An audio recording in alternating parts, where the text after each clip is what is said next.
It's Cassidy, bitch, get the name clear.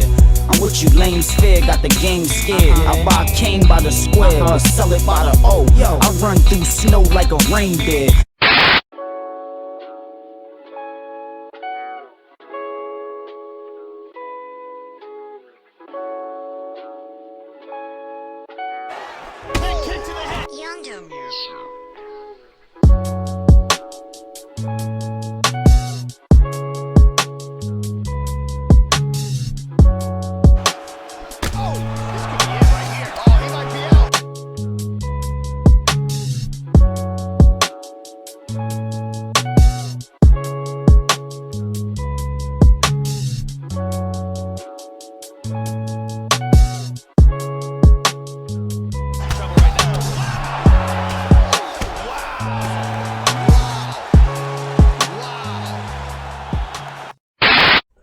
Hello?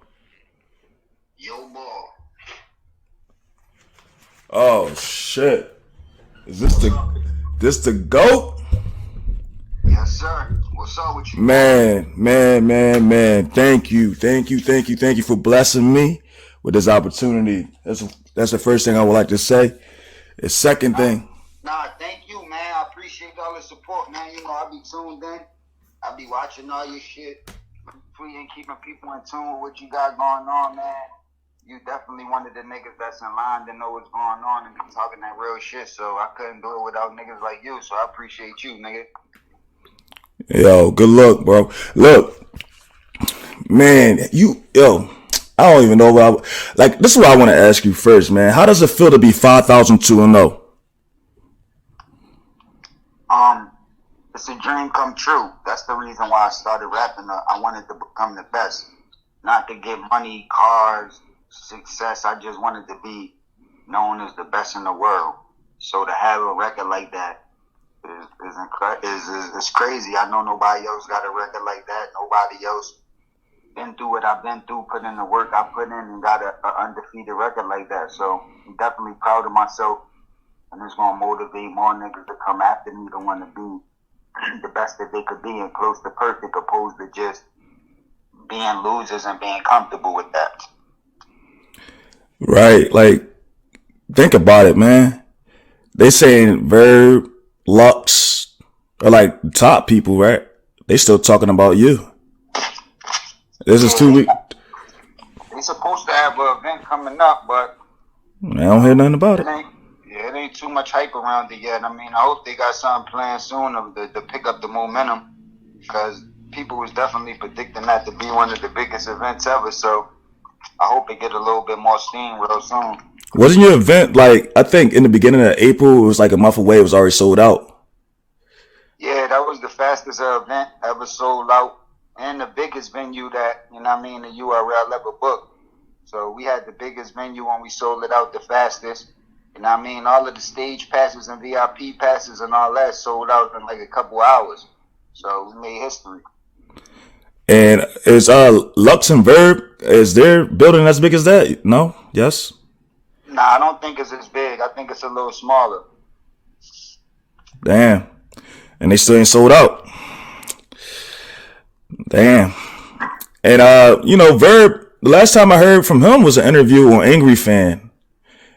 And that interview was, guess about who it was. You think it was about Lux? I'm pretty sure it was about me, man, because I'm the center of attention right now. I'm all these niggas is talking about. Huh? Hey, you saw that bar breakdown by PiperBoy yet? Yeah, I got a chance to check some of it out.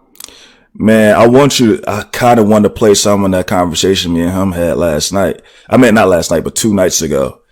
He was saying you was going to look crazy and I was going to look crazy once he released the bar breakdown. And I kept telling him, like, man, come back to this side, man.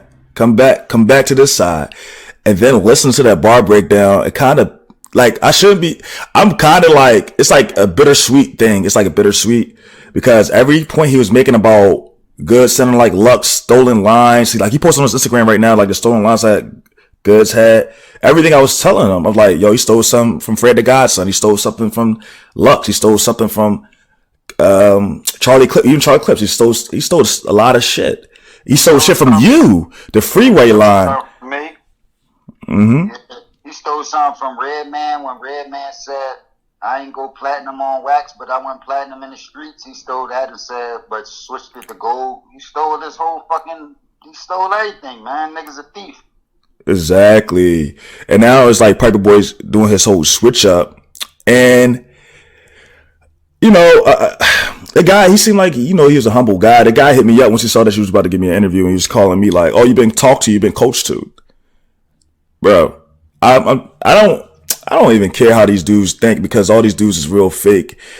And they like, that's why I started making my videos on this battle rap stuff, because I'm like, man, a lot of these guys isn't authentic.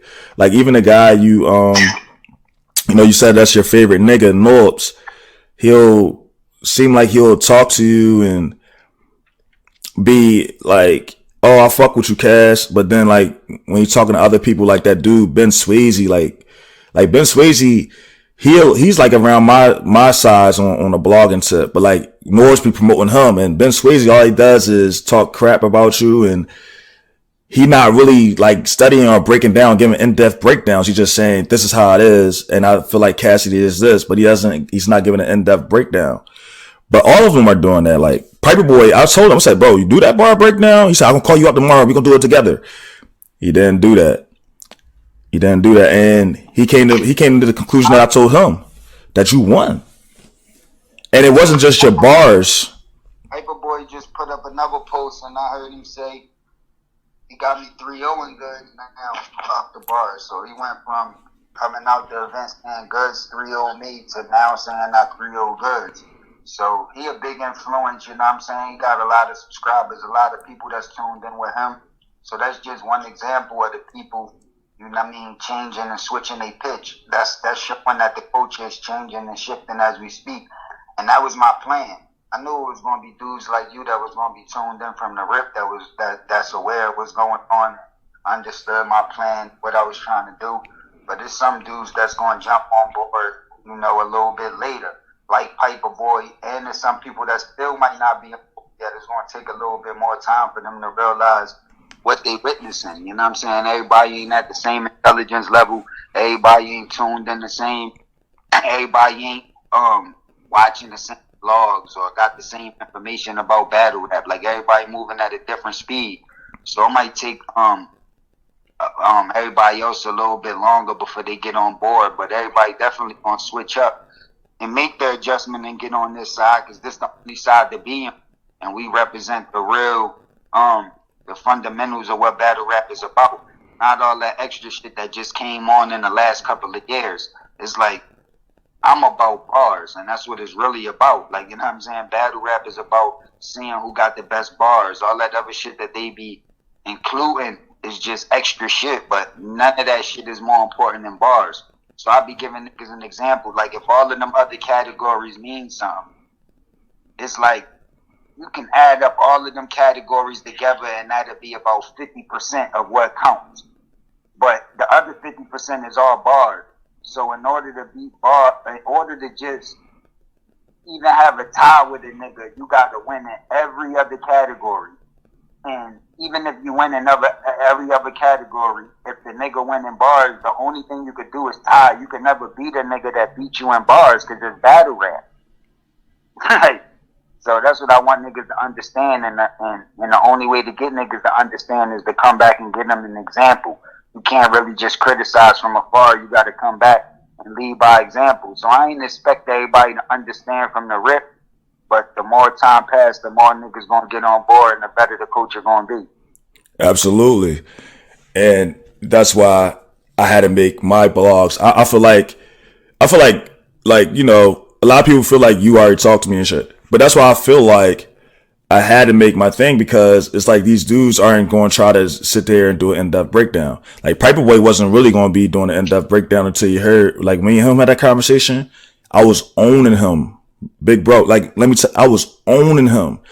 He was like, this, man, you and Cassidy going to look crazy. Then all of a sudden he switched his whole pitch, because the whole conversation kept saying I had Goodz 3-0. I don't understand how you got Cassidy 3-0. And you know what I was arguing? I wasn't really even arguing about your bars yet. I said, bro, I don't even have to talk about Cassidy bars. Let's talk about his performance. Because what are y'all talking about? Goodz had a better performance. Explain that to me. Cassidy, and then they try to keep saying that you're, like, you just explained it right here again. They try to say you only talking about the bars, like you just want only bars. Nah, you saying performance is included. The flow, everything is included. All disrespect, all that is included. You're saying it's included, but it shouldn't count over bars, which is the truth, because the rap is really, battle rap is raps against raps. That's what it is. Battle rap is your verse versus my verse. Yeah, sorry not to cut you off, but niggas need to understand how to judge performance with battle rap. Like, I understand that performance is a factor or whatever. And how you look, how you dress, you know what I mean? How you just are, like, all of that is important. But that's not the main thing in battle rap, because if that was the case, then Chris Brown would be the best battle rapper. Nobody would be able to get on stage and perform, dance, like, be in motion and on beat with their rhymes and have the look and, you know what I'm saying, appeal to the crowd like Chris Brown. Nobody got as much practice, rehearsal. No battle rapper would be able to compete with Chris Brown if we was talking about performance. So he would just be the best battle rapper. Nobody would be able to fuck with him. Nobody would probably be able to fuck with even Omarion or, you know what I'm saying, any of them type of performing ass niggas. It's like Sierra would be running Queen of the Ring. Like, Babs wouldn't stand a chance with Sierra over there if she was wanted to perform. But it's like, it's bigger than that. It ain't about fucking performance. This is battle rap. So performance is a factor, but it's not everything that it takes. It's like it's just a small thing that it's just like with boxing.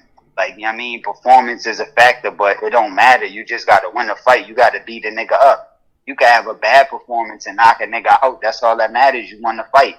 You know what I'm saying? Or you could have a incredible performance and look like fly, have a nice shorts on, nice boxing shoes. Your trainer's got the same uniform as you. You got a fancy water bottle. They brought you down to the ring with a fancy animal, or you had a big time rapper walk you down to the ring, but then you get knocked out in the third. It's like, all that fancy shit ain't help you. So I just want niggas to know the difference, and it's the same shit with battle rap. Niggas gotta just understand it. Right. Exactly. But my whole argument was, like, from the live, when I seen it live, I said Cassidy 3-0. And a lot of people was like, what? No. I'm saying Cassidy 3-0. And I said, people keep trying to say, oh yeah, he had better bars. Yes, he had better bars, but I also want to say, like, you had the best performance, bro. Real shit. You had a battle rap performance. Your performance was exactly what battle rap is. That nigga had it back to me. I didn't even know we was battling, man. When I be looking back at some of the footage, that nigga got his back to me the whole time. He rapping, like not even facing me. I'm like, how's that battle rap? I don't give a fuck how big the crowd is. That shit ain't battle rap. Don't like the new. They want you to rap like that though. You notice that they telling you like, you gotta update your style, but. What do they mean? Like, what do they mean when they say that? Do they mean they want you to rap where you facing the crowd and you're like doing like creative and performing arts, hand motions, and like, to me that's theater, isn't it? Like what he was doing was. I think it's kind of confusing because people don't understand how I was barring that nigga to death, saying way better shit than him, but the crowd was still, you know what I mean, booing at certain parts like I wasn't killing it. They don't understand that. So they like, yo, you had to be doing something wrong if the crowd was booing. It can't be just about bars, because we heard that he was saying some dope shit. So maybe he just wasn't saying it right, or maybe he just ain't swagged it right or moved right when he said it. It had to be something. People just trying to figure out what could have been the problem. Like, so that's why I think people come into these conclusions about performance, or you ain't say it right, or you ain't. Yeah, that's what PiperBoy was saying to me. He said that you didn't say it right. He said the way you said it, the way you looked on stage, you didn't look comfortable. I said, just trying to figure out and create a narrative to the reason why the crowd was booing, but that's not what it was. That was the perfect performance. When you battle rapping, you supposed to be, you know what I'm saying, looking like you ready for war, like you ready to fight. You supposed to look the nigga in his eyes. You supposed to look believable saying these lines. Most of the lines that they quote that said that they said Goodz said that was good was stolen. stolen. And then when he said them, he had his back to me. So I didn't even believe him. Like, I ain't even feel it. He ain't even say it to me. So that's never battle rap. That's a horrible performance, if you ask me. Exactly. Everything that Goodz did is the opposite of what I would tell anybody that was under me to do. So I don't feel like what Goodz did was good performance, and I don't feel like the crowd is going to continue to feel like that's good performance too, now that they get to see the difference. And now that we making it public what the difference is, the demand is going to be different. People going to start demanding something different. They're not going to really focus on all the theatrics too much. They're going to get down to the nitty gritty and what really matters. But let's talk about his performance. Like, what did he do you think was great? Like, what was the performance? Like, what do you think everybody keep referring to when they say performance? When he took his jacket off and a bunch of grown men just cheered for him? Like, I don't know what type of street shit they be talking about with this performance shit, man. I don't know, man. This swag and performance, I never understood that shit, man. I don't really know what these niggas be talking about. That's why I don't really get into that. I just focus on what I'm interested in, and that's bringing bars back. I never was really focused on up in swag or up in none of that shit they talking about. How men look at other men, I was never concerned with that. I never thought that was an issue that I had to deal with. But as far as bringing bars back, that was always an issue I was concerned with since the beginning of my career. So I'm going to stick with that and let them other niggas stick to that other shit that they be on. You know what I mean? I was just saying, because, like, when I looked at it on a pay-per-view, I bought the pay-per-view because of you. I appreciate it. Like, when I was looking at it, like, this is the first round when he went. You know what I mean? You didn't even check. You know what's crazy though? I wish you would have checked when they threw that when they threw the coin toss and you said let that nigga get tails because he asked. Yeah. I feel like Smack probably said, oh, it's tails. You know what I mean? like you didn't even check that shit. You just like, man, I'm gonna just rap. It don't even matter. Like, no, you killed him though. You killed him 3-0 though. I just know, like, whether I go first, second, however it matter, it don't matter. Like, I just knew Goodz couldn't fuck with me. Like, he never could write better than me. And even with him getting all of them ghostwriters and all of that help and stealing all of them bars, he still couldn't fuck with me. And that's why I always had the cockiness and the confidence that I had, because I just knew Goodz couldn't fuck with me no matter what he tried to do.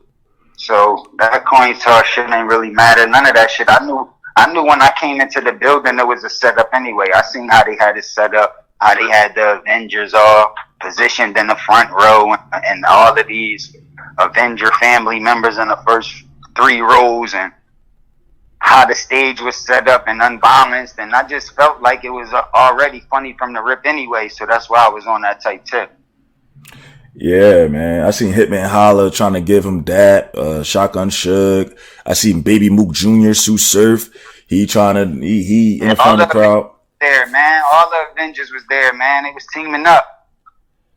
Yeah, like, you know, another thing, man, it's like, man, I ain't even got no questions written in front of me, but I felt like we was going to have a real conversation anyway. But, like, man, I seen a lot of things from these URL guys, like, Baby Mook Jr. That's Tsu Surf, by the way. I call him Baby Mook Jr. Right? Baby Mook Jr. This dude was saying like you supposed to take a pay cut or like you shouldn't ask for a price that you're asking for because you haven't been in battle rap for this many years and they've been battle rapping and that's not fair and all that.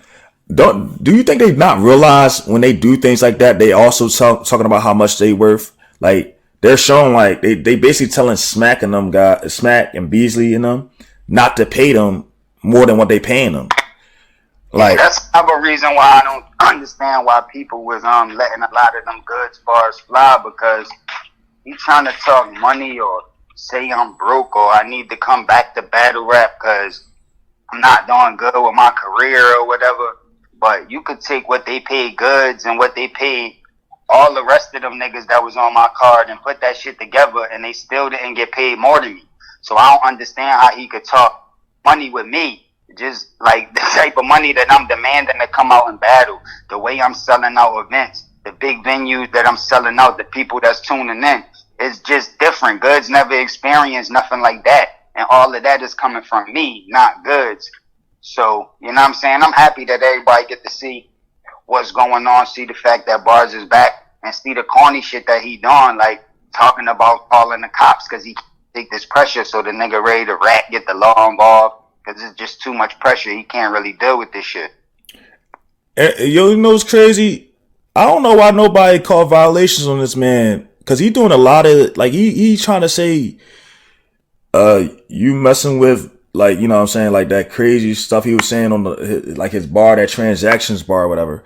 But why is he talking to a man on live and that man in that bed? Wasn't that Kshine or something? Like, Kshine got a purple do-rag laying in his bed calling this man up. Yeah, I don't know how dudes do. They be FaceTiming each other. These niggas got real special type of relationships with each other, man. These niggas be different. You know what I mean? And that's what we gotta bring to the table too. There gotta be separations. Like, I ain't saying everybody gotta be the same. Everybody ain't gotta be cut from the same cloth or rapping about the same shit. But niggas gotta be more truthful with the type of person that they really is. Exactly. That's what's missing from battle rap right now. Like, he was DMing he bitches and trannies and stuff, trying to get information. I don't know, man. Like, niggas trying to do anything. Niggas spending money and niggas is doing all type of crazy shit to try to find any type of information, or right. Niggas couldn't find none, so then niggas came up with a plan to create some fake information, try to have an angle on me. It's just impossible to have an angle on me because I'm too real. You know what I'm saying? And it's like niggas be trying to find them, but they can't. So now niggas is forced to try to make some shit up. But that shit don't even hold no weight neither. Like, you know what I mean? These niggas is clowns. So, and that's the thing that they do gonna come to the light. Is like, it's only gonna be a matter of time before you see all this clown shit these niggas be doing. It's definitely gonna come to the light. Like, we study working. But like, this is what I wanted to say too. Like, I'm glad you said that, because a lot of people don't understand. Like, Goodz been chasing you for 5 years since the disaster match. But like, before the disaster match, when Norbs used to have the show called War Report, and this is what I was talking to PiperBoy about before too. Like, the night too. Like, I said, man, I was following this since like 2014, around the time of Cassidy first announced back. This was the fat Cassidy, and like, you was on War Report. And Norbs had Goodz in the background waiting or something like that, or like listening to you while you was talking to him over the phone. And then you called Goodz a little nigga. And then Goodz just came out like, no, don't call me no little nigga. So this is 5 years ago. Like, Goodz already had, like, whatever he was doing, whatever like that, he had 5 years to rally everybody around him to get people on his side. Like think about it. That's really Norbs' man. And Goodz is really, you know, Norbs' guy for real. Cause like, the way Norbs did that like 5 years ago, it was like a setup. Like, he was trying to see like, oh, Cassidy already, like, cause the interview before that, you trashed Goodz already. So he's like, all right, I'm going to see if I put Goodz on the phone. I'm not going to tell Cassidy, but I'm going to put him on the phone and see if Cassidy going to bitch up. Cause I know, like, you know, I'm from the hood, man. I know like little, like, corny shit like that, like niggas be trying to do. But he tried to make Goodz pull your card, and then you just trash Goodz again easily. Like, you made him hang up the phone. Like, people don't understand that. Like if they would have played that face off just straight off the brick, like when Goodz was leaving the room and stuff, that's how it would look. Like, damn, Goodz left the room. But that's what he did 5 years ago on War Report, when he tried to like check you and you checked him, and then he just was like, oh, and then you hung up, and you was still grinding him the fuck up. You called him a bitch ass nigga. You told him you gonna beat him. Yeah, he always leaving out. He always scared of that drama. He been petrified of me ever since he first met me, man. He always looked up to me. He always been a fan. He always wanted to be me. He always wanted to be able to rap like me. He wish he could put them words together and rhyme this crazy shit that I be rhyming. He wish he was me, so he always been jealous. And you could see that. You could hear that in his interviews. You could just tell in his mannerisms that he just jealous. He just want to be me. And you could tell he's scared of me. Like, the nigga he can't even look at me. And the face off, he ain't look at me. That's a face off. There's no crowd there. So you can't say you was performing for the crowd then. There wasn't no crowd. You couldn't even look me in my eyes in the face off. Anytime you ever see me and Goodz together, he just be looking scared. The whole battle, he never made eye contact with me because he knew I was going to snatch his soul. So he was trying to protect me. You put your hands around his neck. You talked about his daughter. You said, man, you gonna see your daughter on the net sex tape. And he said, man, if your neck break, well, I'm gonna put the neck brace. And you had your arm around his neck, like your hands around his neck right after you said that bar about his daughter. Something that tapping his chest and his chain, and yeah, pockets and all up in his face. You see how solid that man was the whole time. I said, do Cassidy gotta shoot this nigga for y'all to say he had a great performance on stage? What? That man was like Cassidy violated that man 1,000,000 times on stage. Things that these battle rappers won't do. Like like you were saying before, like they more industry than what they consider industry. Because if you try to find the right things to say on your interviews, you're trying to say this, and y'all all ganging up and saying the same things, repeating the same message that everybody's saying. Y'all don't have your own perspective. Y'all just want to repeat Goodz one. But when they be like, all right, what bars he said? All right, give me an in-depth breakdown of what he said. You can't do it. Yeah, they the type of fans that only know how to do that. They only know how to repeat something else that they already heard, but they don't know how to come up with their own thoughts. So a nigga just keep going around, he's delusional, or he's outdated. I'm talking about the battle rappers. Like, even them, like, what do you mean a nigga outdated? Like, everything that Goodz talked about in the whole battle was outdated. Like, every single thing that he touched on was outdated. I ain't been with Swiss and, you know what I mean, working on them records that he was talking about in over 15 years. I ain't seen a Met R. Kelly in over 15 years. You didn't even talk about that stuff, though.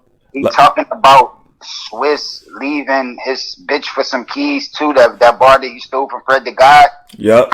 That bar exactly is like, who you think I am? He thought he was battling Mashonda. He thought I was, I mean, I'm not. What is you saying I would leave my girl for some keys, too? How is that dissing me in the battle? Like, I don't be understanding that shit. These niggas just be talking that dumb shit. That don't make no sense. It don't really add up. And all of the shit that he was talking about was outdated. Mello, when I messed with Mello, that was a dime ago, or wild years ago. That was like everything. That was definitely 10 years ago. Everything from the AR shit, that shit 10, 12 years ago. Everything that he was mentioning from Gilly when that shit happened 15 years ago is like he bringing up all of this shit from over a decade ago, but trying to say I'm old school. All the shit I'm talking about is right now. Like, you a bitch right now. Like, I will smack this shit out you right now. Yeah, you talking some old shit from back in the day. And it's like, nigga, fuck is you talking about? He want to talk about this case shit when you ain't even that type of ball, bro. You only had a fucking case as a juvenile. You never been caught up. You never been facing no real trouble, and you never really did no real crazy street shit. That's why you wasn't facing no trouble. It's not like you good and you just know how to hide things. No, you just not that type of nigga. You don't even do nothing wrong, so that's why you don't get into no trouble. You're not even cut from that cloth. So don't try to talk that shit to me, my nigga. Don't talk nothing that got to do with that. But niggas be allowing niggas to do and say anything in battle rap, and that's what gotta stop. It's like, a piece of that shit, I ain't saying you can't exaggerate and do all that because it's battle rap. Of course it's rap. That's what you gotta do. But let it be based on something. Let it come from a real place. Don't just spit all this fairy tale fictitious shit like we writing nursery rhymes and shit. Come on, man. Like, stop it. Now I don't see why PiperBoy think that I've been talked to, because everything you said right there, that's exactly what I said to him in some way in form. Like, he said that Goodz to him was street. Like, he feels what Goodz is saying because it sounds more street. I'm like, how?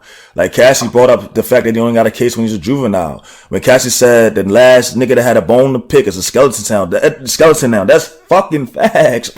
Like, that's facts. Like, y'all can Google it. Y'all can look it up. It's facts. And I said, man, it's just sad. Like, I said, bro, you got a responsibility not to do that, man. So I'm glad when he did that bar break. Even in my third, everything I said is facts. Like, I was really at Saddam House not long after he died. Like, that wasn't just me just... Right. Like, I really was in Abu Dhabi. Like, even on the bar breakdowns, a lot of people put question marks because they don't even know where these places is at that I'm talking about. Like, I really been to Abu Dhabi where the camel's at. You know what I'm saying? You get a chick with a camel toe to ride a camelback. Like, that's really my life. Like, I've been to Doha where they wear turbans and sandals at. Like, Doha, I really been there. Like, all of these places that I'm naming, like, I really been in China for 5 nights. You know what I mean? I really had... You was talking to his soul. I really had promoters rush me to Russia to do a few dates. I really been to Kuwait. I've been to Iraq. Like, I've been to these places. I've been to Greece, Paris. I've been to Rome too. Like, you know what I'm saying? Like, I've been to all of these places. So it's not like I'm not like, all right, cool. I'm not trying to super brag, but y'all talking about he got swag or he got money or he did things. He trying to make it seem like his life is anywhere close to mine. Exactly. I'm just showing the difference, and that's how you do it, by talking real shit, not doing a whole third verse of fake shit that's all false. Every round, they try to say like you wasn't direct to him. I said every round you was direct to him. When you was talking what you was talking right there, you was pretty much telling him like your life ain't shit like compared to mine, like. And you was talking directly to him. You said, man, if you want some Chinese food, you gotta go to the store and get some chicken and rice. I go to China and stay there for 5 nights, like for Chinese food. So it's like you was talking to him. Flights and stay in China for 5 nights. I'm high price. I'm paper toucher. I blue cake. Promoters trying rush us to Russia to do a few dates. You only flew to a few states. I flew to Kuwait. I had some shows in Iraq. For the dough, I'll fly back. They let me fly strap, long gad on my thighs. I was at the Dime House not long after he died. Fire. Damn, you killed. Yo, bro, you was talking to the soul right there. Like, you killed him. Like, but the first round you killed him. Every round you murked him. And then, like, you know what's crazy? Like, a lot of people ain't realizing, like, you'll talk about, like, you'll touch on what he about to talk about. Like, you was predicting what he was going to talk about. Like, you was predicting, like, every round, you was predicting what he was going to talk about. Like, you already read that man's mind. You already read that man's soul.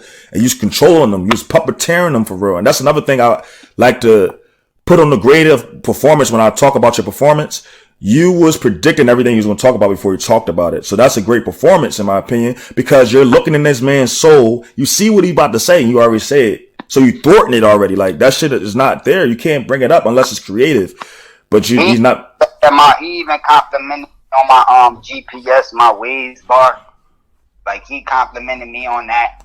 He said it. You know what I'm saying? I talk about the hotel shit. I don't know Kells. I ain't even met the nigga twice. We barely know. Then he do a whole scene about me being in a hotel with R. Kelly. Shit don't make sense. It's like everything that I was touching on is like he come afterwards with it's not like a rebuttal. It's like a cornier way of putting it, and I already and made it trash. And niggas were still responding, and that just showed that the crowd wasn't acting like the freeway line. Like the freeway line. That's crazy. Like the freeway line. He started to say like you sound like you 06. Like he started to like you sound like you're 06. But then he taking a bar from you that you had 5 years ago in 2014. He taking a 2014 bar by you. Exactly. He taking bars from Redman that he had in fucking in the 90s or something. Or that shit probably came out in... When did Double Dutch come out? Like, when did the game Double Dutch come out? Like, you know what year or whatever? Yeah, in the fucking 50s or the 60s. Damn. Or some shit. And then he said that bar wrong, though. Like, niggas, this is his second round when he said that bar, too. The round that a lot of people try to say you didn't get. Like, I don't see no, like, Double Dutch. I know they play it, but not as much. Yeah, I don't see no. I still live in the hood right now. I don't see little girls outside playing Double Dutch. I remember in the 90s, everybody was outside. You see girls playing the Double Dutch. I don't see it no more. But who plays hopscotch? That's what he really meant to say. And it's like, who's hopscotching right now? It's like, you want to talk some outdated shit. My great-grandma played that game. I think my great-grandmother used to play that game back in the 30s and 20s. All this shit he talking about, turn to the Atari to Nintendo, and then Nintendo turned to the PlayStation. Nintendo turned to Switch. It's like, what the fuck are you, like... Is Nintendo Switch out? Nintendo's still out. Everything this nigga talking about is outdated. Like, everything... on everything he said back in the day. Nigga trash, and he used the same flow, even worse than when he was rapping when he first came out over 10 years ago. So if anybody's flow or anything that they was doing is outdated, it's Goodz. The amount of syllables, the amount of figurative language he using is all old. Niggas been doing that over a decade ago. Not only that. The language and the words and the shit that I was rhyming up, niggas is not doing it now, and if that was the case, you would be able to pull it up and show me who's doing it, but niggas is not. Facts. Icing on the cake just to let niggas know that it ain't like everything that I could do. That's the reason why I dropped that 5,002-0 right afterwards, and that's over 7 more minutes of me just blacking out with just and more. That's battle rap though. That's battle rap. They try to say that's not battle rap, but that is battle rap. Like you're dissing somebody. That's still battle rap right there. And I really do. And you know, Goodz can't even rap to a beat. He can't even ride a beat. He's like horrible with music. So I know he can't even come on this side. It's like I could go on his side, body him, and then come back on my side when he can't come to. Hey Cassidy, like that is your side though. Battle rap is your side. He doesn't have a side. Like you that's your side, bro. In my opinion, like battle rap is your side, and to go on wax is your side. Both you just rap, bro. Like that's what you are. You hip hop. You the definition of hip hop. Like you're definitely hip hop. That he's not really hip hop. Like for instance, like you saying like his performance and stuff. To me, that's outdated. His performance, what he does on stage, is outdated. What they do now on stage is what they did back in the 1800s in England. Like when Shakespeare was hot. He started that shit, like where you look to the crowd and do all that. That's Shakespeare shit. That's creative and performing arts. All they needed is some tights and some leotards and a Prince shirt, and there you go. You're back. Like when they had that Def Jam, when Russell Simmons had that Def Poetry shit, it's like that's how they used to perform to the crowd. Like when you're doing your poetry to the crowd, is like that's how he was rapping, like he was doing poetry to the crowd, not like he was battle rapping. That's why I call it. I called it that too. Like people got mad at me. I said that's not battle rap. That's battle poetry, man. Like the dude, he's scared to look each other in the eyes, and afterwards they hug each other and drink, and then they both put their lips on the same bottle and shit. Like that's something else, bro. I don't know, man. I don't know how y'all even want niggas like that to represent the battles like that to represent the battle rap culture.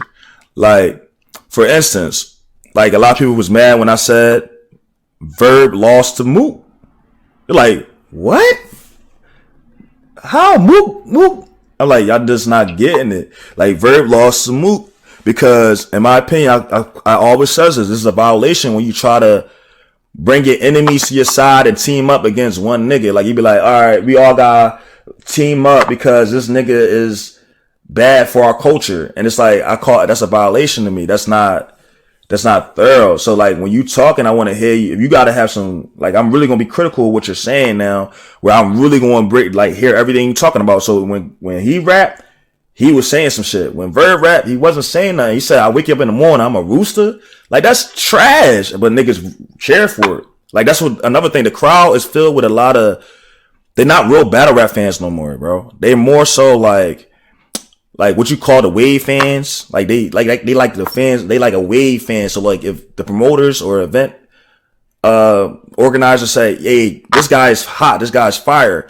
So go for him. Like they were saying Tay Rock. Like that's why a lot of people had Kshine being Tay Rock. Because they say Tay Rock was the face of battle rap of URL, but now Kshine the face of URL. So since Kshine the face of URL, don't cheer for Tay Rock bars, cheer for Kshine bars. So, you know, they do that shit, man. I don't even know why the battle rappers of URL allow that to happen to them.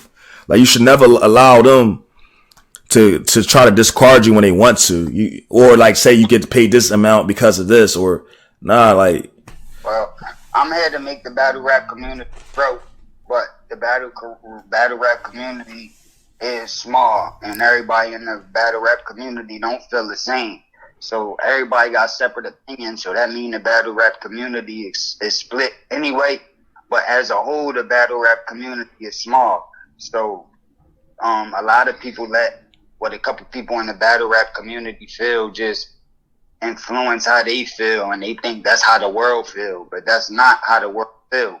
So, like, you know what I mean? It could be a few hundred, you know what I mean, battle rap fans that might be on Goodz side, that might be posting comments, and it might seem like a large amount of people feel like he won. But there's millions of people that feel like I won. You know what I'm saying? The more people that see it and the more people that get involved, the more you're going to see how much more people are on my side compared to Goodz or compared to any of the Avengers that I ever go against. And that's why I be letting them niggas know that it's impossible for them to ever fuck with me, like, you know what I'm saying? And they don't like that type of energy. Like you said, they want niggas to be holding hands and all friendly, and they just want a little family reunion. They don't want a nigga stirring shit up and making niggas focus up and causing niggas to get on their job and exposing niggas' weaknesses and forcing niggas to really step it up, not just on the art side, but also on the business side, so niggas could demand more money, get more investors, and make this shit bigger. The niggas ain't even in that bag. They comfortable with this being workers they whole life, spitting them 3 verses, getting that small check and think I need doing something. And that's not what they shit about. And if them niggas was about something different, then they would have been trying to change it up, been trying to make a switch. But you ain't seen none of them niggas in that bag because they don't even got that train of thought. They just low rap niggas. But when they get on stage, they the biggest businessmen in the world. But that shit ain't adding up to me, because if they was, you would see them niggas making different decisions and not doing that stupid shit that they been doing. You know what I mean? And that's including Goodz. You know what I'm saying? You could see him in battles recently talking about, yo, I got 6,000 for this battle. It's like, come on, man. Even when I was fucking probably 6 years old, I probably wouldn't take no fucking 6,000 for a battle. It's like, these niggas got me fucked up. I'm different than these niggas, and that's why they mad. They mad at this energy. They mad at this record, 5,2-0. They mad at these budgets that I get. They just mad at everything, and you could see it in them. That's why they not really answering with no real solid facts or no real information on why they hating or why they say I lost. They just saying it, and you can even see in their facial expression and their body language that they don't really mean it. They just hating and jealous. Right. Like what you was just speaking on, like the next event the week after, they had that closure event at RBE where it was Bill Collector and Hitman Holla. Man, I didn't, of course I didn't buy it or why. I ain't watch, I ain't gonna lie. But like I see like the post interviews. Yeah. It was interesting to me to see Bill Collector hug up on Hitman Holla after the battle and say, I just want to win with you, y'all. Just want to win with y'all.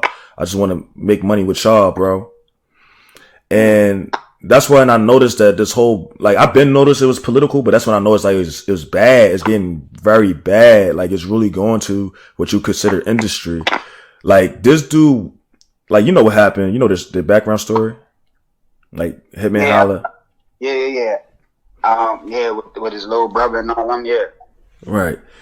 And I can't, like, I mean, I understand, like, sometimes you gotta let bygones be bygones. Yeah. But when you become a whole fan of a dude like that, like after he violated you like that, it's crazy to me, man. It's crazy to me.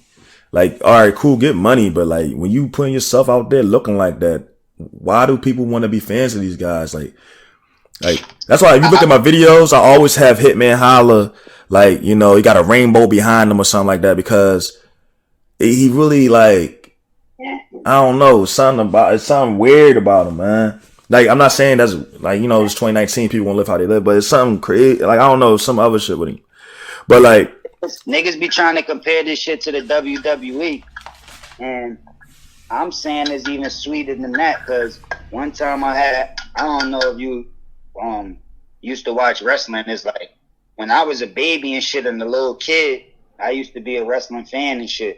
Until I got, like, probably, like, 8 years old. You know what I mean? Or 9 years old, around that age, and I started realizing the shit was fake, and you know what I mean? I started realizing what it really was. Then I started liking boxing and other shit and started getting away from wrestling. But as a real little kid, I used to be into wrestling. Hulk Hogan, Ultimate Warrior. So one time I'm in the studio, I'm in Atlanta and shit. An Iron Sheik nigga coming to the studio with me. I don't know if you used to watch wrestling and know Iron Sheik, but the nigga used to have the shoes curled up and shit like that. And,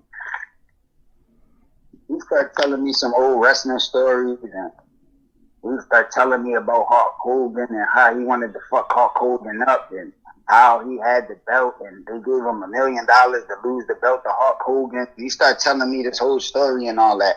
But he was saying it real aggressive. He was beefing. He was talking crazy like they was really in the face-off, like they really had problems. So even though that wrestling shit be on some acting shit and it be scripted and all of that, it's like these niggas still be having real behind-the-scene beefs and really be still competitive and be competing. But it's like these battle rap niggas even more friendly than wrestling niggas, man. Yeah. Like, that knot that he put on his head, though, it's like, damn, you want to be cool with him? All right, cool. You want to hug up with him? Y'all want to give each other hugs and shit? That's crazy. But, like, on that whole card, everybody wanted to mention you. Everybody wanted to say your name, man. Like, that Jay Mills, he said he wanted to battle you. What you think about that? Jay Mills I've never been a fan of Jay Mills. I always thought he was trash. I never really liked him. I mean, it's a good thing that he got his little fan base and he coming back to battle rap, I guess. But he been losing since he been coming back. I used to lose back in the day before he even stopped. He never really won when he did his music shit with Young Money. It's like, he's trash to me. He nowhere near on my level. So that definitely wouldn't be a good match. I just know I'm going to clearly do J Mills dirty. It's like, what's the point? And don't you think that he's devaluing himself in my eyes, because he's supposed to have lost to Ines, but like in his post battle interview, he also was like, I want to thank all you fans and all you battle rappers and bloggers for humbling me. Cassidy's coming in talking all crazy and stuff. That's how I came in, and I think he won't come out humble the next time. This is what he was saying. That's that loser mentality. A nigga that's like him that know he don't get busy, know he not the best. He just trying to, that's what you call a culture vulture. A nigga just trying to come back, get a check, and just live off the fact that he could get on stage and rap. That's not me. Like, I'm a winner. I'm not humble because I'm the best. I'm the GOAT. Nobody never beat me. I'm undefeated, and none of them niggas could fuck with me, including you, J Mills. So it's like, at the end of the day, we cut from a different cloth, and niggas want me to feel like them. That's why they against me. That's why they was booing like that. That's why they was trying to bring that energy, because they want to be like that, but they can't. So they want me to be like them. Misery loves company. They want me to be a loser like them and just admit that I lost, so they could be like, oh, he's just like us, a loser. But no, I'm nothing like y'all. I'm not. Like Ines kind of had the same sentiment. He said, when I was booed, now y'all see me killing it. And he said, he gave the battle to Goodz. What you think about that? Like Ines, is that a lot of these interviews you're seeing probably was directly after the battle, and they probably was just going by the crowd. A lot of these niggas ain't even see the battle, and the ones that did, it just probably wasn't even focused on the battle, just going by the energy that was in there. But anybody that really looked at the battle over again, watched the battle over again, or even heard any of the bar breakdowns, anything like that, I'm sure they can't have Goodz winning if they got any type of common sense, because I clearly beat the nigga. I feel like if anybody give Goodz a round doesn't have common sense. Like me watching it from the first, just me watching it, even with the crowd doing whatever the fuck they doing, like, I had you 3-0. When I first watched it, this is what I said. My first watch, I said I got Cassidy 3-0. It's not clear 3-0 because it was too loud. You can't hear everything. You got to play it back. But it's a 3-0. It's a definite 3-0. I said everything Goodz was saying to Cassidy didn't land on him. You can tell by how Cassidy was looking at him. Like, everything he's saying was not hitting him. But every time you see Cassidy say something to Goodz, you see his eyeballs twitch. He can't look him in the eye. He got to look down like a kid. So, like, you gotta look at those things. You gotta look exactly at it, like, and that's why I said for real, the crowd really was Cassidy fans. It's like when people go to watch Floyd Mayweather fight, they boo Floyd Mayweather, but they all his fans for real. Like, they haters, but they really still his fans. They gonna boo him because they love to hate him. You know what I'm saying? They love to hate greatness, and that's just what it is. Facts. So all them people that was booing the crowd, Cassidy, trust me, they really your fans. Like, they really your fans. They just. I know, and that's why people be getting it mixed up. Like, in certain statements, I might say, yo, the people came out for me, or I'm the one that sold out the event that fast, or I'm the one that did that. But then at the same time, I'll say that it was a setup where the energy was against me, and they'll think that I'm contradicting myself, and they don't understand that. So I'm glad you made that point. Like, you know what I'm saying? Even though they willing to spend money, they super fans, and they willing to come out for me, just on the strength of me. It's like, you know what I mean? At the same time, it's people that want to see you win, but at the same time, is a bunch of people that want to see you lose too, just because you're so great. Like, you know what I mean? And both of them people could flip. The same people that want to see you lose, something could happen, and they just want to see you win. And the same people that want to see you win, something might could happen and they could want to see you lose. You never know. But at the end of the day, they still want to see you. And when you got that type of energy is when you valuable. And that's what I'm trying to let these niggas know. I'm trying to show these niggas, because that's what they missing. Exactly. And that's why everybody that's saying, oh, you lost, but I want to see him again. Like, notice that they all want to see you again.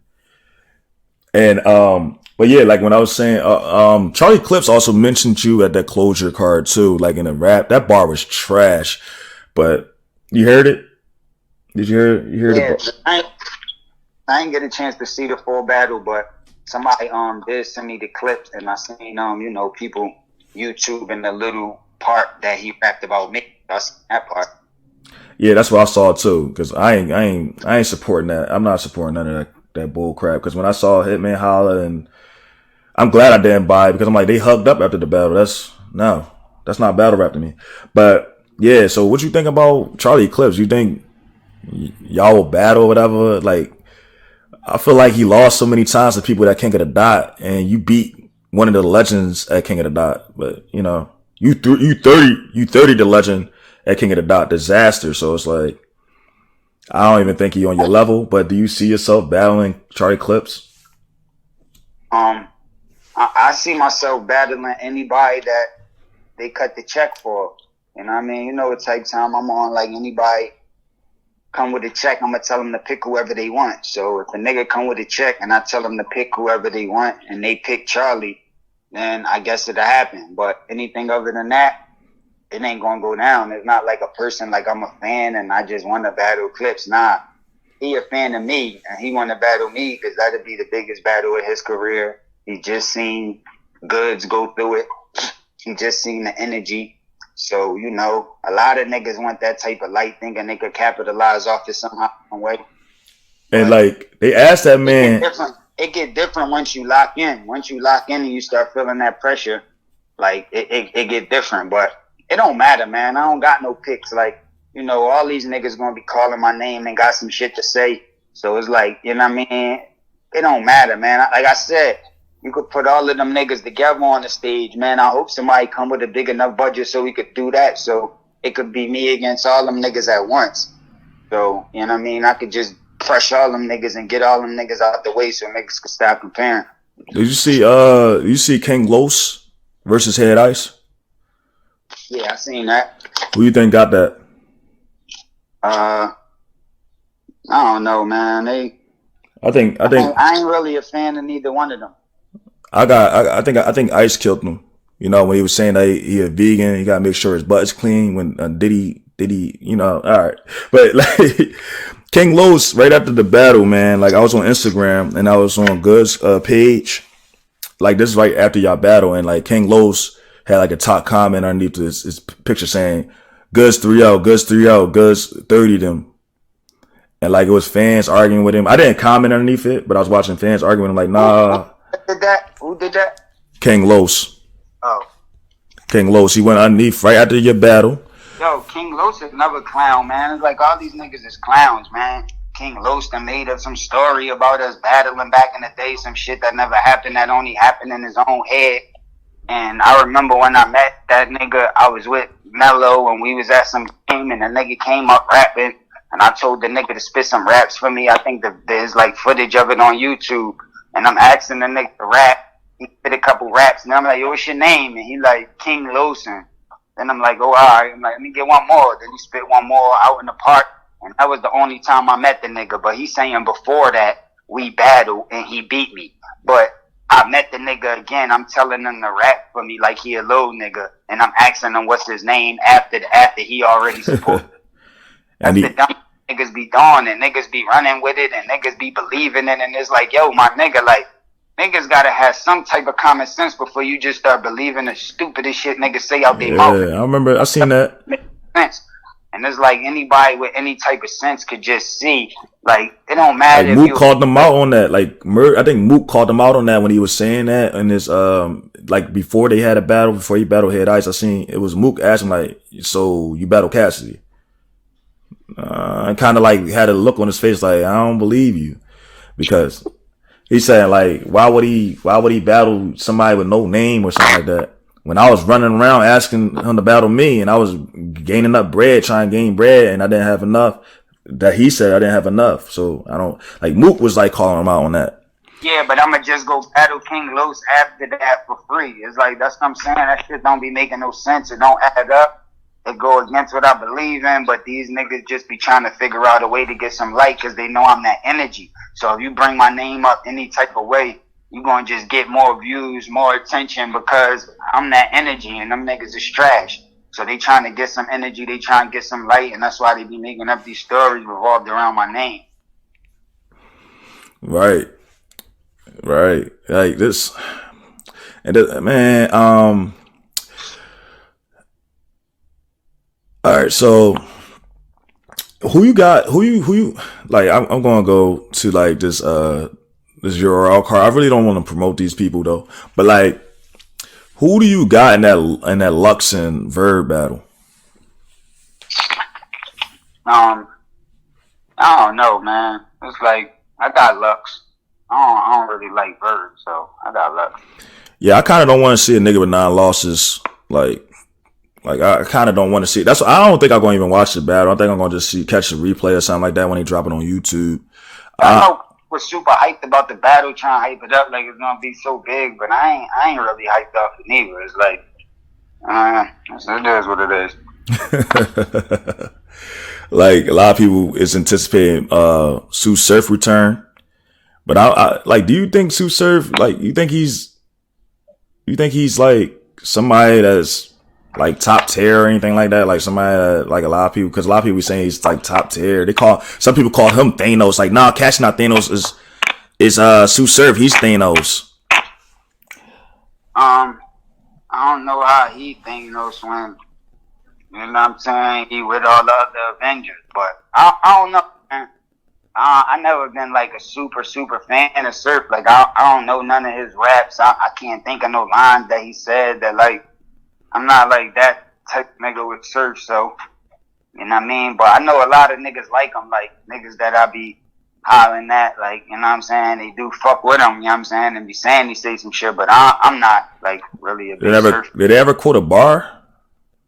I don't know none of his bars. I don't know. I don't really know. Not you. I'm saying, did any of these people that be shouting out him, did they ever quote a bar? No, not like my friends, but you know, like I be on the phone with Tay Rock and niggas that be fucking with Surf. It's like certain people, they do like Surf, but I never heard, like, I mean, I don't know none of his bars and shit like that. I mean, I seen some of his battles before, and I seen him say some little punches, and when I was watching a battle, I might be like, yo, that's alright, but it's not like memorable, like I locked it in my head or nothing like that. Cause that dude, like, he had your name in his mouth, and he was mostly like checking your pockets though. He was saying like you shouldn't be asking for the amount of money you asking for. I don't understand that. I don't even understand how a nigga could. I mean, these niggas be weirdos, man. I don't understand that shit, man. That shit is jealousy. Anytime you talk about what a nigga should be asking for or shouldn't be asking for, especially when he getting it. Like, Surf, you would never get this type of paper I get, like, ever, because you're not that type of nigga. Like, so don't worry about what I'm asking for or what I should get or what I should be demanding. Don't even worry about me, because this my business. I don't worry about your business and what you doing and none of that shit. Like, you know what I'm saying? You don't just battle rap, you try to make music and go in the studio. I ain't telling you how to do your music or do your business and none of that. So don't worry about my shit. Let me do me, you do you. You know what I'm saying? And not only that, but he was also saying, look, Cassidy's going to get the first round, but the second and third round he's not going to get. And he was like, the reason why he's not going to get those next 2 rounds is because when the crowd and when people look at our faces on the playback and they see our faces and they see that we're not feeling his bars, they're not going to feel the bars. So Tsu Surf kind of like, he was the one that I heard saying that, like, loud and clear, like, that the battle rappers of URL are like the people that's underneath the URL brand. They're going to make sure that people not going to feel your bars. And he's calling you a pawn. He's saying, yeah, like, Smack just gave me a contract. Like, you just signed a contract. You know what I'm saying? So he's signed slave deals, basically. But he's saying, Surf, I just got a contract and it's worth more than anything Cassidy's getting. Yo, nobody believed that. No, like, that don't even, there's no need for me to even respond to that, because nobody believes that. Like, that don't even make no sense. Like, it's like, that don't even, nobody can even fathom that. Like, so it's like, what's the point of even arguing that? It's like, I let niggas say dumb shit every day. It's like too much dumb shit said for me to respond to it, especially when it's that stupid. So anybody in their right mind know that can't be possible. You know what I'm saying? That like, I just signed one contract. Like, I do one battle, and it's gonna be bigger than all of the contracts that a nigga ever gonna sign in his whole career. Like, you could put all them shits together, and it's not gonna add up to what I charge for one battle. So it's like, I don't know what these niggas be thinking, but I'm just different with it. Yeah, I'm just like he was trying to like say that like they gonna just use you as a pawn to promote their next battle, which is Gnome, I think. With Lux and with the card he's underneath with and the thing is well we got Gnome is coming up, you know what I mean? I wish them the best. We'll see what happens. You know what I'm saying? We'll see how successful it is and how good it do, and you know what I mean? But I never been a pawn, bro. I always been moves ahead of niggas in this chess game, and I never been a pawn, nigga. If anything, y'all little niggas is pawns. Anybody that I use or anybody that's involved with using my name right now is a pawn for what I'm trying to do. They don't realize that the culture is shifting and is going according to my plan. Everything that's happening right now was all planned by me. All this shit was executed by me. All of this shit is organized by me. It's an idea that I came up with to shift the culture, and it's exactly what's happening right now. And none of y'all niggas that talking or mentioning my name was ever able to do that. Y'all never was able to change the culture. All y'all did was try to fit in. And I'm the different. I am the culture. I could change it. I could shift it. I could do whatever. Y'all niggas just a little part of it. Yeah, so it's like, at the end of the day, y'all niggas I'm expecting y'all to feel that energy. Y'all mad. Y'all dedicate y'all life to battle rap, and y'all can never be 10% what I am. So that's why niggas is envious. Niggas is jealous. Niggas want to see me lose. Niggas want to see me knocked off that high horse. Niggas want to try to figure out an angle or a way that they can make themselves even some just as good, or try to make themselves seem like they something like me. But it's not going to happen. And the more niggas talk, the more interviews they do, the more they mention my name, the more stupid that they look, and the more lit I look. Like, the more time passed, the more it's just going to come to light that I'm the truth, and these niggas is just trying to be. I think it's already showed up that you the truth. Like, I think it's already obvious you the truth. They just like I called you the greatest villain that battle rap ever had. You know what I'm saying? Like, the greatest hill. You know, when you use the reference of wrestling, I used the same reference. Like you like the hill that people love to love and love to hate. So like, you're very polarizing. You know what I'm saying? It's like people gonna feel one way or another. It's like no middle ground with you. Yeah. You know what I'm saying? Exactly. And that's what's needed. Like, you need the villain. You need the big villain. And usually when you notice, like when you was a kid, like you was talking about when you use that analogy as a child, your self-awareness and your awareness of things is not at its full maturity. But when you get fully mature as an adult, you start noticing like the villains, like Batman, Superman go against, and you start realizing that they actually have some type of goal. You know what I'm saying? Like, they have a type of realistic type goal, realistic type plan. Like, they really was the truth for real. Not every villain, but like, it's some of them guys that was like the truth. You be like, damn, he was really the truth. Like, he might actually be the good guy the whole time. He might actually be the person that was the good guy. You know what I'm saying? Yeah, and the superhero is the one manipulated. Yeah, like he a slave. Like the superhero is a slave to trying to please everybody. Like, the superhero trying to please everybody, and he's a slave to that. When the villain is trying to be like, hey, yo, wake up, trying to wake everybody up to reality for real. And that's what I see you as. Like, you the super villain. Like, you're not a little flunky or nothing like that. That's what Tsu Surf is.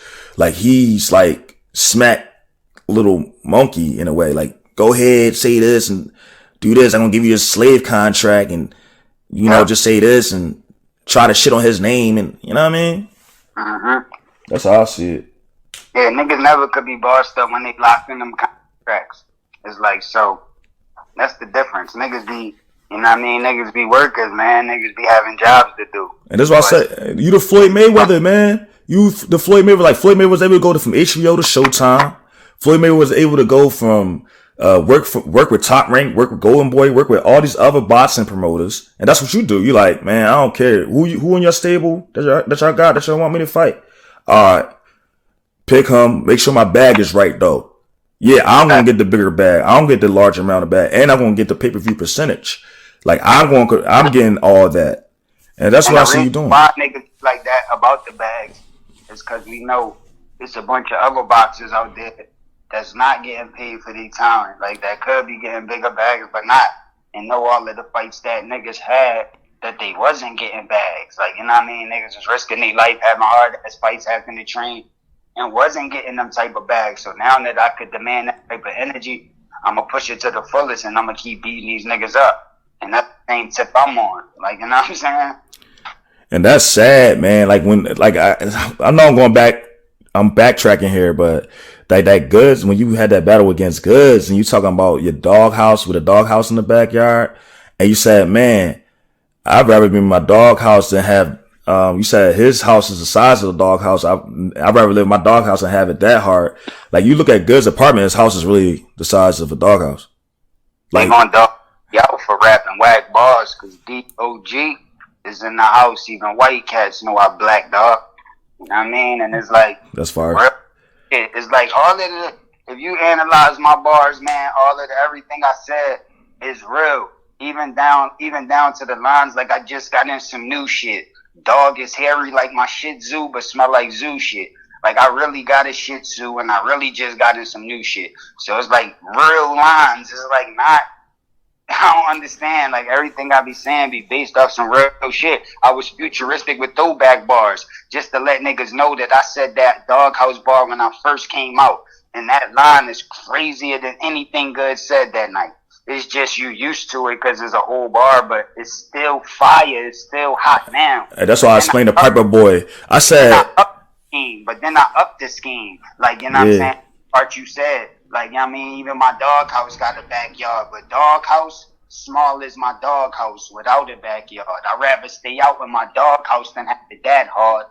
They gonna dog homie out for rapping whack bars. It's like that wordplay, how you keep using doghouse and, you know what I'm saying? That is complicated. It's like real literature, and these niggas don't understand that it's going over niggas' heads. That's what niggas gotta catch. And that's the reason why I did this, because this is a way for these battle rappers to really study the science, how to put together words and ideas. To stay on multis that long, people don't understand. To stay on multis, like that's what you're doing. You're doing multi-syllables. To stay on multis and stuff like that long is like God gifted, man. Like that's crazy, man. Like nobody doing that. Like you look at when Goodz is rapping, they try to say it's performance. It wasn't really performance. It was just like they was gassing that shit up, man. Like that shit was shit. So they was gassing up. So it was just a fart. Like everything he was, that was ass. But like he was saying like his bars is just one syllable. You know what I'm saying? He's just saying one syllable that rhyme with the last syllable. You're rhyming and then you switching your flow in between the rhymes. Like when you, like the first bar you had when you said, I got a pistol, so big yo, like you rhyme pistol with big yo, but and hippo, yeah. So big yo with the look for hippo, like all of that rhyme. That's just in between rhymes. In between it, yeah. But the real line is elephant down. Like, you know what I'm saying? You're melanin. Like, you know what I'm saying? And they try to say that line is old school. They try to say, oh, that's old. That's who does it? Who's doing that? The main piece up is 4 syllables. Like, you know what I'm saying? Like, the main piece up is 4 syllables, which is difficult to rhyme. Like, you know what I'm saying? So it's like, and I'm constantly rhyming with shit that makes sense, and I'm just saying what I want to say, not reaching just like I'm just in a rhyming dictionary, just saying rhyming words back to back. Nah, this is in story form, is in talk mode form, which is hard to do. But if you don't really rap or you don't really study rap, then it's hard to understand that. So you might think some basic shit that another nigga say is just as hard, or it's like, you know what I mean? Niggas don't know, then they going, so because they don't know, the only way to decide is by going by what the crowd say. And by going by what the crowd say is how they determine what's hot and what's not. They don't really know how to do it on their own. They don't understand the science. So that's what I'm trying to bring back, and that's what's happening, like you said, as we speak. PiperBoy on bar breakdowns. He never did it before. And there's plenty of other bloggers breaking down bars. You know what I'm saying? Going to Rap Genius, writing up the bars, looking over them, studying the figurative language and realizing shit that they missing, that they heard wrong. I even see PiperBoy writing up wild comments of bars that he fucked up and that he didn't realize, and the real meaning behind what I said that he didn't catch. And it's like, if he doing that, is running space for everybody to be able to do that and learn the science better. So from this point on, niggas could be able to analyze. I want to send you the conversations between me and him, because yo, you see how I was noticing your bars right there, and like I said, even your first bar, you showing that you got multis and that's what I was explaining to PiperBoy. I was telling him, like, bro, when you do that bar breakdown, you're gonna sound stupid saying Goodz got 3-0. Like, really take your time and really look at it, because he was supposed to release that bar breakdown like in the morning that day. He came out with it around like 10 p.m. And that's because I was like beating it to him, like, bro, don't do that, man. Like, another thing I want people to understand is when they do them bar breakdowns, when you hear people reading the bars, like, people say your flow was slow or you needed to speed it up or whatever. But what people don't realize is that the type of figurative language I'm using, how my shit be triple, quadruple entendre, meaning so much different shit. And the way I'm structuring the words and the type of words that I'm using is like, if I sped it up, nobody would definitely be able to understand what I'm saying. It's like the type of flow. It got to be able to understand. And you can tell when niggas is doing the bar back and they reading over it. When you read my bars, people is having difficulty reading my bars. They reading it wrong. They not saying it. They got to go back. It's like difficult to even read my bars. That just show you the complexity. But it's so easy to read Goodz rap. It's like, it's easy to read them basic Dr. Seuss forms of talk he done. But the way that I'm piecing up these words and this figurative language, and the way these words is rhyming, and the way you playing with these words to make them rhyme, it's so difficult for niggas to read back that it's just hard to do. And that's how niggas be able to see. They're like, when we start writing down bars and reading it back, it's like when it got this difficult. When bars came back, when the science advanced, when the nigga came with this form of the science, when the nigga was spitting this much crazy shit that you have to write it down. Because it's impossible for even a nigga like you that might be, you know what I mean, way past the average person with catching bars. But even you not going to be able to catch 100% of that shit I'm saying, because it's too much. While you catching one thing, I'm already saying 3 more things. It's like, you got to bring it back. And you got to be able to really see this shit to really be able to catch all of this shit I'm saying. And that's why I made my channel based off of what's going on right now with this culture, because like I noticed that those top bloggers, like all of them, they don't get your shit, bro. Like me, I've been listening to you since I was in elementary school, bro. Like, I've been listening to you. And not only that, but like the disaster match, bro, like what you just said right there, I noticed you already started something new in battle rap, and I call it, you started bars on bars on bars. I think you started schemes on schemes on schemes on schemes, because niggas really gotta go back and listen to them bars that you were saying. Like, you had 4 different meanings. What happened? Nah, I'm here. Yeah, you had 4 different meanings within, like, damn, I had some shit written down. Like, you had 4 different meanings in one of them bars. Like even like the catch you in the store, it's so many bars that you had. Like, you had, like, they call it double entendres. You had triple entendres. You had, like, boy, buy some Hennessy, me waiting for you at the liquor store. Like they don't understand it. Like, I know, like, it's like, man, like the top bloggers don't even understand it, bro. Like, these dudes, that's why I said, like, man, I don't like you giving these dudes, you blessing these guys, you blessing them, and they telling you the best line by Goodz is gold in the streets. Like Uncle Rob, when he was giving you, like, yeah, that was hard, that was hot. Even like, come on, like these lines, like when I say, I hand-to-hand hustle, push weight from the damn muscle, rubber band man on that type tip, cause I can't struggle. Now niggas call T.I. Tip, and he the rubber band man. But I'm the rubber band man on that type tip, because I can't struggle. I had Yoda grind, now I own the clothing line. If I could sell a key, I could sell a T. I Grand Hustle. And Grand Hustle is his label. You know what I'm saying? My fam hustle and family hustle is this new reality show. So my fam hustle, we got lawyers. Fuck it. I keep 2 tiny ratchets. I call time. and Latoya Well, you're lucky. Yeah. Tiny is his wife, and Monica and Latoya Luckett is on the show. So it's like those type of schemes and piece-ups went over niggas' heads, and niggas can't catch that. They don't even know. But in the disaster match, I'm going back to 2014. The disaster match, that's the same thing that happened. They said that you didn't have bars, and I said, yes, he did.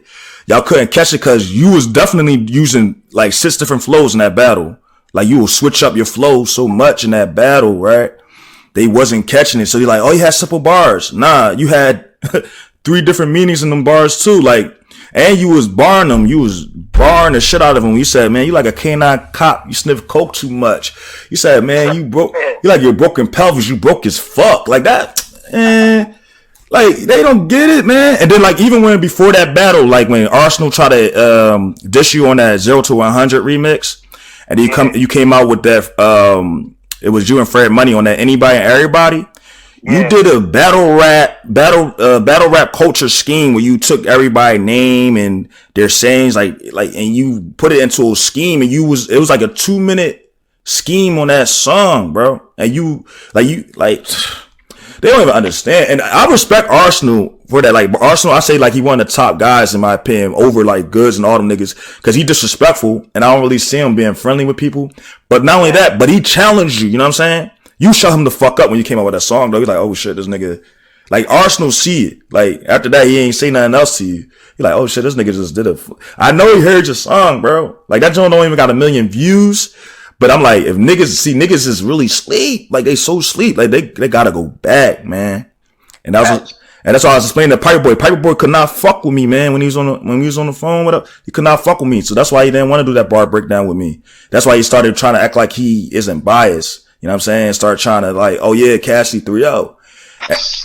I'm dead serious, bro. This nigga was saying like I was sounding crazy. He's like, you crazy. But that whole time in the back of his mind, I said, man, you a smart guy. I was calling that. I said, man, you a genius. You a smart guy because you know how you really smart, bro. Like you're a strategist. But I am too. And at the end of the day, I don't want you to be irresponsible, bro. That's not cool. Like if you the top battle rap blogger, you gotta be about battle rap. You gotta really not be trying to be with what the other niggas is talking about. That's lazy. You can't do that. But we also gotta hold these battle rappers in these battle leagues responsible, because when these bloggers is not doing exactly what they want them to say or going on the side that they want them to go on, they stop supporting.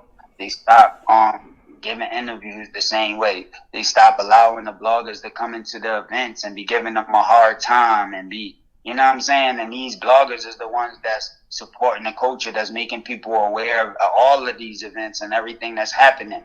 And that's why I was using these platforms to promote my battle, to let people know the power of the battle rap community, to let people know that you don't gotta try to jump in all of these other lanes to pop. All you got to do is just use what you already got to the fullest, and it'll be lit. So that's what I wanted to show niggas, you know what I'm saying? But at the end of the day, we just got to start holding these people responsible for how they treat everybody, you know what I'm saying? And if all of the bloggers is everybody don't got to agree or feel the same, but just make it based off of something that you really feel. Don't just ride a wave or just say somebody won because you just want to build a relationship with that person or that person. Like, don't do that. Like, really make decisions that you really feel as though it's right, it's coming from a real place. And the leagues and the battle rappers should respect bloggers if they keeping it and coming from a real place and they keeping it real. So I think, like, you know what I'm saying, the fans and all of the bloggers and all of the people is the real support. It's like the battle rappers are the artists and the league owners are, you know, putting events together, but the fans is the real ones that control shit. So niggas just got to start demanding a different energy, and then a different energy will be given. You know what I mean? Niggas got to hold these niggas responsible because that's the reason why I think PiperBoy and certain bloggers is making them decisions. Not because they feel as though Goodz won, but they feel as though that was the best decision to say he won, because that's what the battle rap community felt. And if I don't say Goodz won, then I'm going against the battle rap community. Cass gonna be out and he gonna do his industry shit, and I'm gonna be stuck here with these. I'm gonna be stuck here with these motherfucking battle rap community niggas, and exactly, they ain't gonna fuck with me the same. So it's like, I don't want niggas to feel like they just gotta go in one direction just to even get support or be around, because I want these bloggers to know that even though you might be talking about battle rap and talking about the battle rappers, that's not what your success comes from.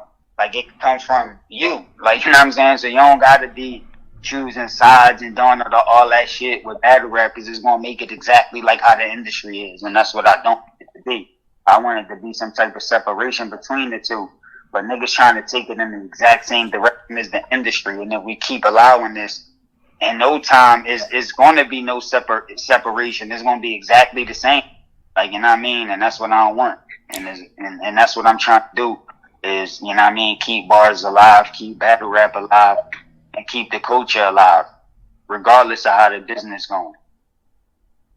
Right. And that's why you see like certain people that came out in your defense, like Daylyt. And you know, he's supposed to be like the antic king, the antic god on battle rap, like taking shits on stage and shit like that. But he was saying like, you got a 3-0. Or, yeah, I think he said you got 3-0.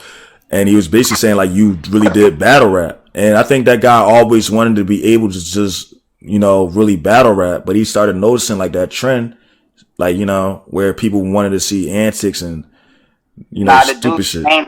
How you just name Arsenal, like, you know what I'm saying? Like, Arsenal, I know he'd be popping shit and he'd be coming at me, because that's what you're supposed to do. You're supposed to want to battle the best, and he know I'm the best. Like, Arsenal, you know what I mean? I don't know if he want to admit it at this point, but at one point in his life, I definitely was his favorite, and he looked up to me at one point. And that's why he probably got a lot of that disrespectful attitude and not trying to be so friendly, and he's so competitive because he know that's what it takes to be the best. You know what I mean? And Daylyt is never one of my favorite. You know what I mean? That nigga could really rap, like, you know what I mean? And really got a head on his shoulders. We be busting it up on the phone, and we be locked in the... Stop.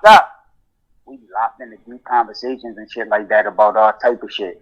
Like, you know what I mean? I fuck with Daylyt for real, and a lot of them antics that he was using was because people wasn't supporting what he was really trying to bring to the table, and that was bars.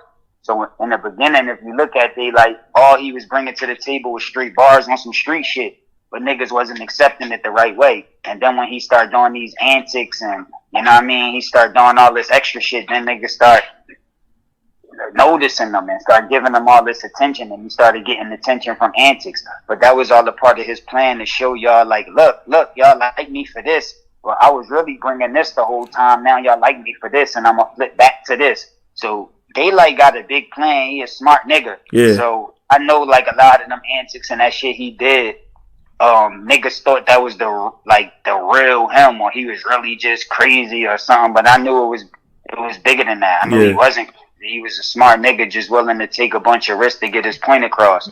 So, like, you know what I mean, Daylyt one of the niggas that we need in this culture. Yeah, I agree. We need in this culture. Murder Mook, one of them niggas we need in this culture. I agree. That's gonna be competitive, be original, be willing to come at the best, even if they feel like they might lose or whatever. But they got confidence in themselves and they feel like they gonna win. Niggas don't want to give. Try to win, and that's the type of niggas that we need around, not these friendly niggas that's trying to imitate and trying to be like the next man. And just trying to switch and adjust at any given time and just do what another nigga doing just to fit in. That's what we don't need. And that's the thing, like them names that you name, like a lot of people ain't trying to like niggas want to not overshadow them, but like keep them out the limelight. Like they don't want to promote them niggas.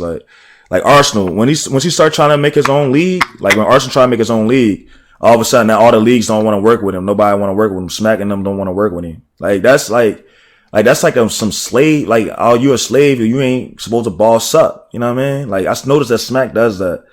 And I ain't asking you to talk about whatever, but, you know, that's what I noticed. At least my perspective as a fan, and me just, you know, not in the industry or not in battle rap, really. I'm just stepping myself in the door right now, really.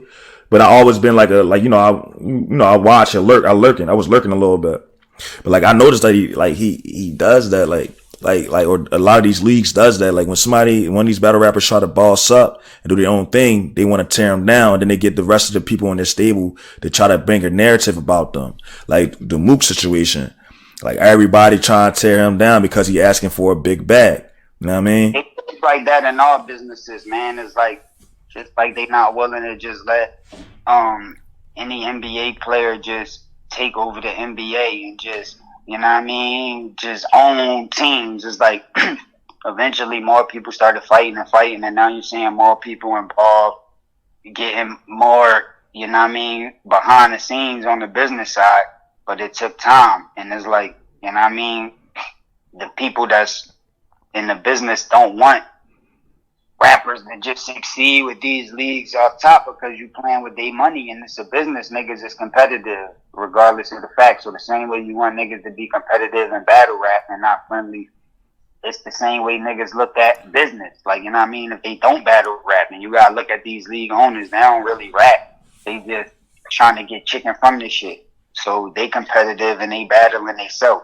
So you just got to understand that, look at it like that. You can't really knock niggas for that. But if you know and understand how it works, and you could be able to take advantage of it and use it for your benefit like with any other business. Right. You know what I mean? So I ain't really so mad at the league owners because I know they not the talent. They not coming up with the art. They just figuring out a way to eat from the art. So they going to try to continue as long as they possibly can to eat from it. So you can't really knock them. You just got to understand the position they in and just understand the position that you trying to be in so you can figure the shit out. But I'm going to knock them because if you the GOAT, Mook, I put Mook right underneath you. I put him right underneath you. But like, if y'all like the two top people, right, and they trying to say like, oh, nobody can ask for this type of money and shit like that, that's not cool. It's like, y'all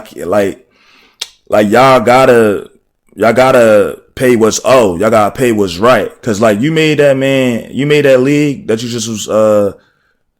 just did.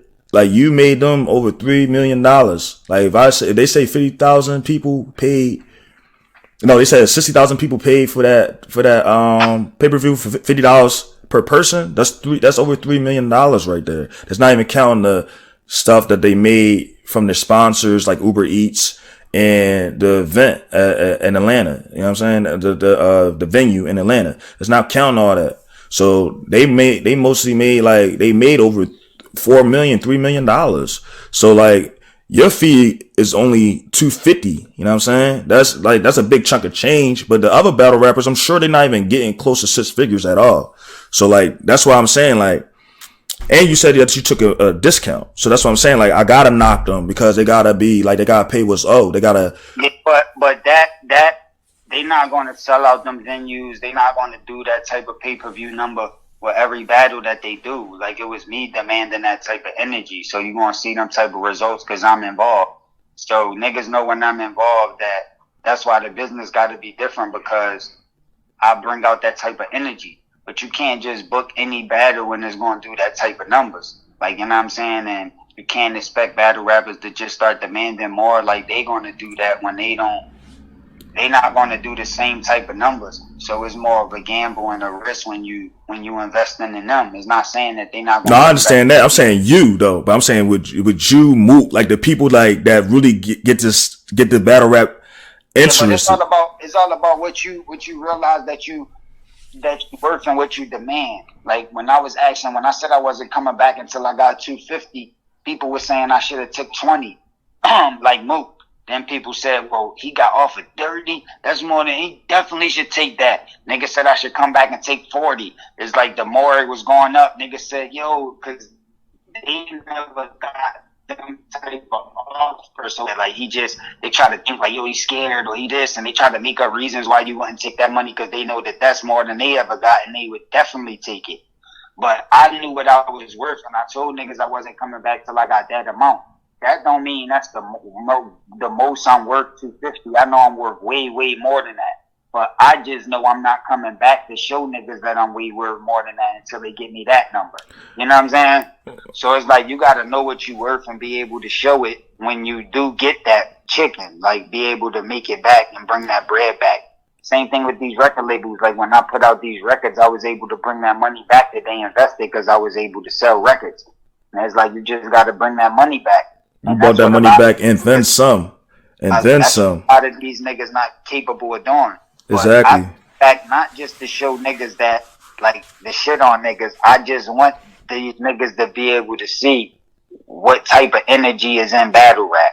Like, so if you calling out these numbers, regardless if they actually made that or whatever, you know what I mean, the amount of money that was made, you see it was money made. You see it was energy in it. Like, you know what I'm saying? So people don't got it the same way people trying to separate on the business side and be more independent, separating on the battle rap side and being more independent and taking control over that energy and eating from it, because it is money there, is energy there, is fans, is people that's interested.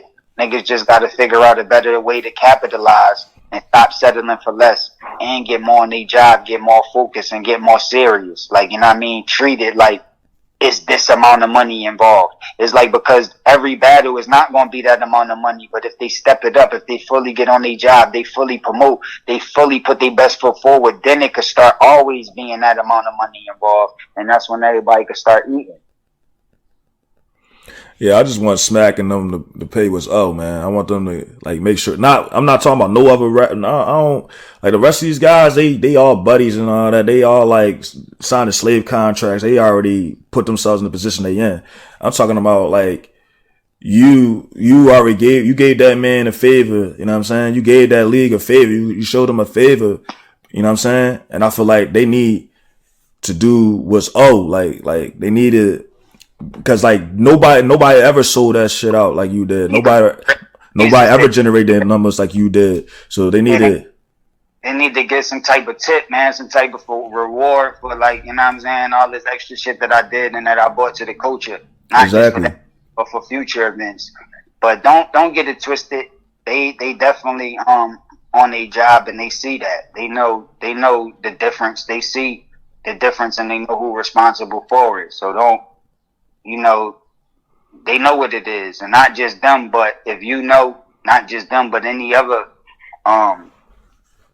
platform, like any other battle league, anybody else that's interested in this direction knows that too. It's not just them, not just you, and it's not just me. It's like a bunch of people know that and can see that. So if anybody trying to get it popping and take this shit to the next level, they would definitely want me to be involved because they know that I'm the energy. So that's just good. I have a big influence over it. And that means I'm going to be able to continue to steer shit in the right direction like I'm doing right now. So it's just good for the culture.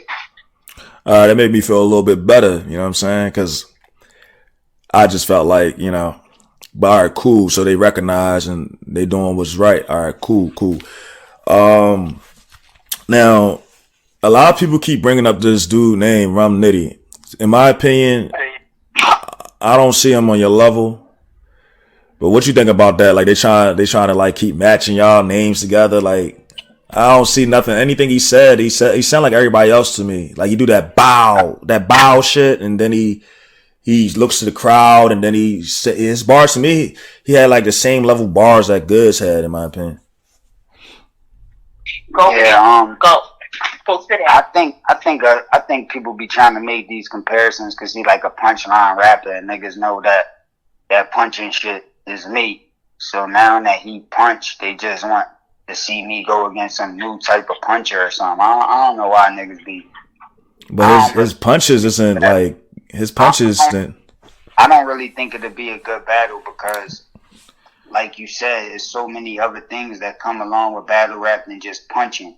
And there's just so many other things, and I don't really think it'd be a good battle, but, you know what I mean? And when I be talking to people, I don't know, man, like I said, you brought up other names, I do business with next, niggas want to pick Rum, then they could pick them, you know what I mean? But if I was to put together my own event, and it was me, and I was picking whoever I was going to pick the battle, I don't think I would pick Rum. I don't think that would be good as niggas expecting it to be.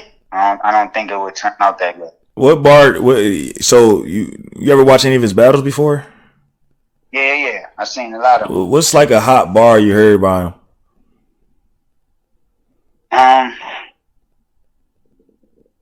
I don't know. I mean, it's like it's hard. Like the way he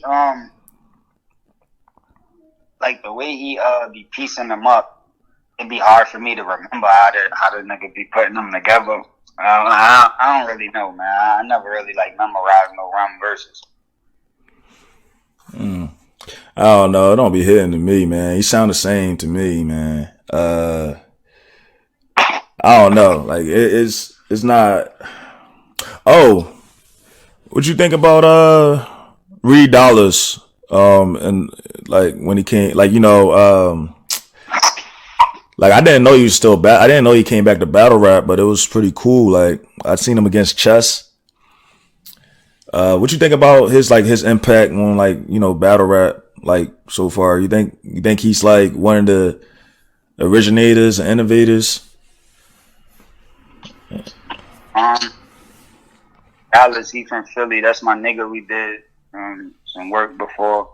I mean, he came after me, like, you know what I'm saying, like a little bit after me. So when I had already left the city and was on, that's when he started really, you know what I mean, going crazy and started really, you know what I mean, catching his wave. But Reid Dollars always been, you know what I mean, the spitter. Niggas been fucking with him since back in the day. Then he came back and I ain't see every time since he been back, but I seen a couple of his times came back.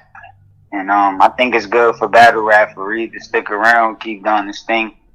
You know what I mean? I guess the more he get back in the ring, the more he gonna get comfortable back with doing what he used to do and get back on his shit. But he got a lot of fans, a lot of niggas fuck with Reid.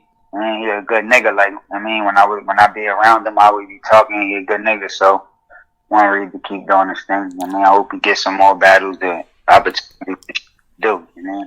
Yeah, one of my partners or whatever, they said they wanted to see you on the team with Reid, and he said Bill Collector too. I'm like, nah, Bill Collector he'll fuck the whole team.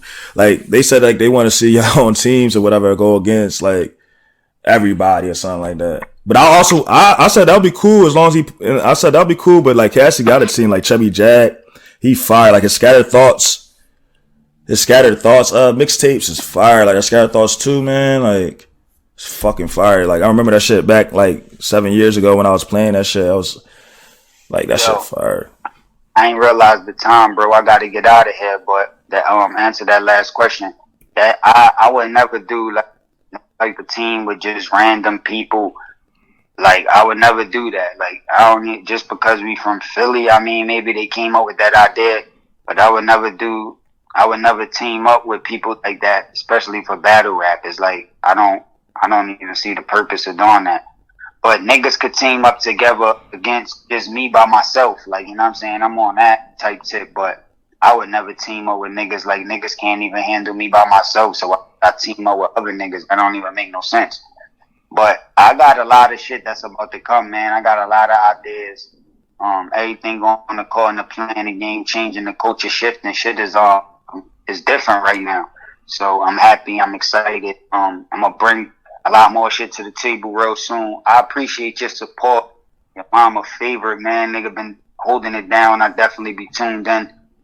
This conversation, you got a lot to chop up. Like, I mean, you could, you know what I mean? Let niggas know what type tip we on and let niggas know that I fuck with the niggas that fuck with me.